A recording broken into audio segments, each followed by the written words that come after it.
So this is a show about comics and movies and video games and such. So we're gonna ask Cameron, what is your favorite comic character? Well, any of my fans would probably know this already, but I love and obsessed with Batman. It did, unfortunately, I know a lot of people are probably going to shade me for this, but it did start from the movies. Yes, the Christopher Nolan movies. But they kind of like made me realize the Batman character and how awesome he was for so many different reasons I could spend 20 minutes talking about. I'm not going to. But then it kind of got me interested in just the character itself. So then I started watching the older cartoons and older movies. The hilarious one from the 60s was great. And then now I'm like collecting the comics slowly and collecting them. But it's kind of inspired me. Off of your last question, actually, one of the things we are working on is creating a comic book based off Cameron Canela. So we'll see where that goes. I'm not going to say anything more, but it'll be cool. Nice. Like, it's gonna be really You know, maybe because I have like a little B animation show on YouTube. Weird man. Maybe We might do a collaboration. Hey, keep a lookout. So, speaking of comic characters, so when you were younger, were there like any type of Saturday morning cartoon shows you were into?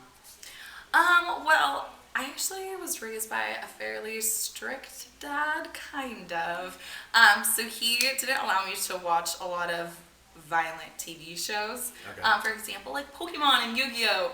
But Yu-Gi-Oh! Fortunately was on early enough that my dad wouldn't be home from work, so I could sneak and watch that. But then Pokemon would come on, and I'd have to turn it off. So I was very limited on what I was actually able to watch. It was mostly Disney Channel. Mostly Disney Channel. Yeah, I'm like Kim Possible. I still watched. I actually just rewatched that whole series. It was great. Don't lie. That show's a joint. I don't It care was what pretty people say. great. That naked mole rat Rufus was hilarious. It was great. So Yeah, he was awesome. Phineas and Ferb.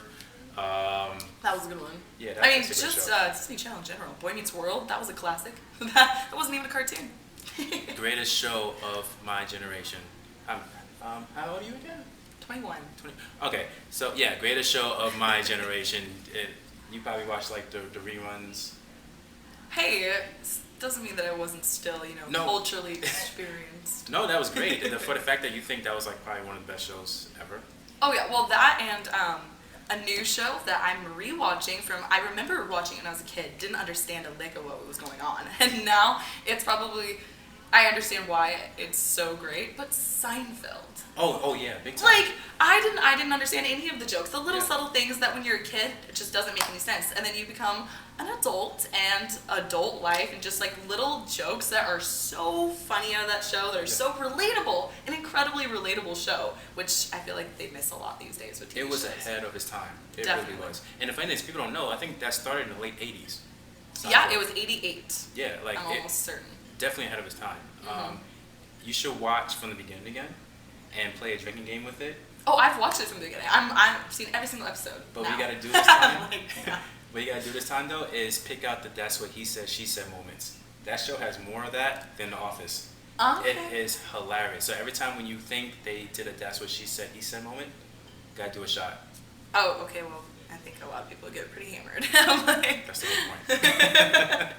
it was, yeah, Seinfeld though. That's definitely one of my favorites so far. Yeah, definitely.